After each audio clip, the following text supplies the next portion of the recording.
Hey, what's up guys? Today, I'm here to break down what it really means to shoot like a cinematographer and not just a videographer. This is about elevating your shots, making them look intentional, storytelling with every frame, and making people feel something. So stick around to the end because I got a free ebook that dives even deeper into these topics.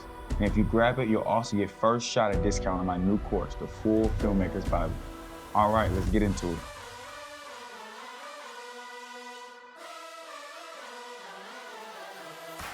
So what's that cinematic look that everyone wants?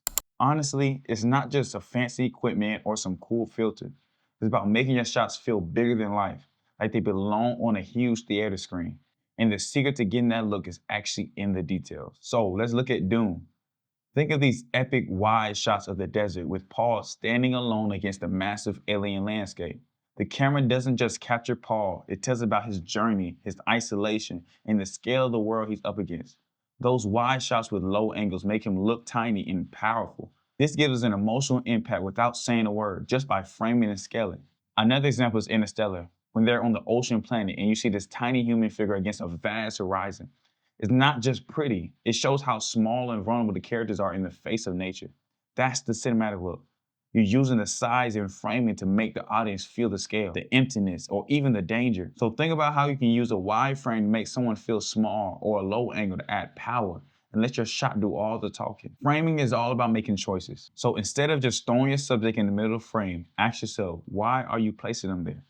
You want the audience to feel something just how you frame it. Take Parasite, specifically in the scene where the family hides under the table while the rich family is in the living room. See, the lower class family is framed in the cramped, shadow lower part of the frame, emphasizing their underground status, literally and metaphorically. The wealthy family, meanwhile, is positioned above them in a bright lighting. This framing choice tells the entire story of class division without saying a single word. Another example is from Whiplash, during the intense drumming scenes.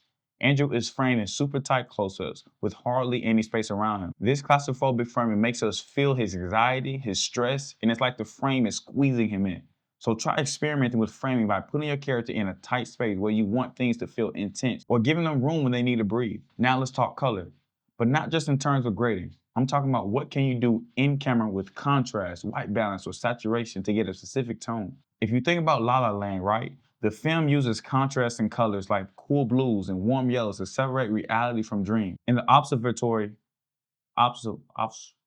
in this specific scene, there's a surreal, vibrant contrast between Mia and Sebastian's warm-toned skin and the deep, cool blue of the starry background. This creates a romantic, dreamlike atmosphere that pulls you into their fantasy. Playing with the contrast and color tones like this adds an emotional layer that grading alone cannot achieve. Another example is in Mad Max Fury Road.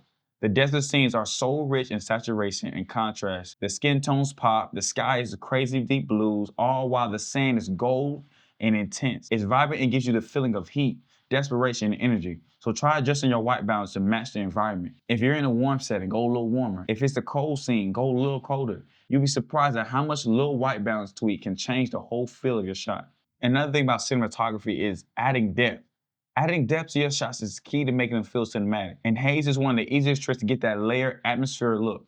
It creates a sense of dimension, like there is air between your subject and the background. In the movie No Country for Old Men, there are desert scenes where you can see dust and air, especially in the chase scene. The haze isn't just for show, it separates the characters from the background, making them stand out while adding a gritty texture feel. The dust in the desert creates a natural haze, and when the light hits it just right, it adds depth and tension to each shot. Or if you take the movie Saving Private Ryan, especially in the opening D-Day scene, there's a lot of smoke and debris in the air, creating layers of depth that add the chaotic, immersive feeling. You feel like you're right there with the soldiers, surrounded by the haze of battle. And if you don't have a haze machine, even a fog spray can create the soft, diffused look. It makes a huge difference, especially when light interacts with it, casting these subtle beams that add depth into your frame. Lighting doesn't always need to be complicated or gear heavy. Sometimes natural light does the job the best, especially if you're trying to keep things authentic. Working with natural light means using what's already there to create a mood, a look, a vibe, a tone, and the color plays a big part in this.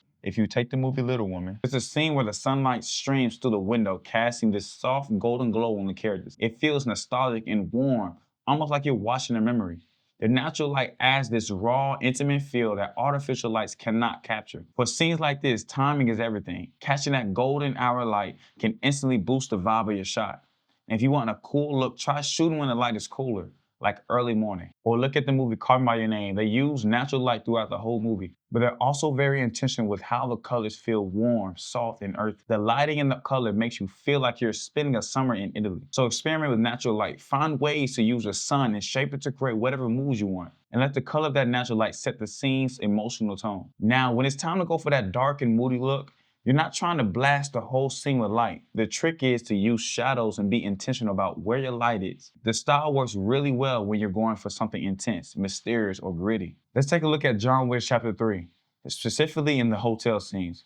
These scenes are lit in a way that keep most of the frame dark, using minimal light source to highlight just John Wick or the objects around him. It's like the darkness itself becomes a character, adding to the tension. By having just a few light sources like neon or dim overhead lights, it feels like every shadow can be hiding something. This kind of light keeps your focus exactly where they want it, and that's on Wick, the only thing truly illuminated in that room. Or if you think of the movie Nightcrawler, where scenes are mostly dark, but there are some small, harsh light sources like street lights or neon signs that cut through the darkness. It gives you that moody tone without needing a ton of gear. If you're trying this out, start by placing just 1 or 2 light sources and play with the direction. Let the shadows be part of the story and make the darkness work for you.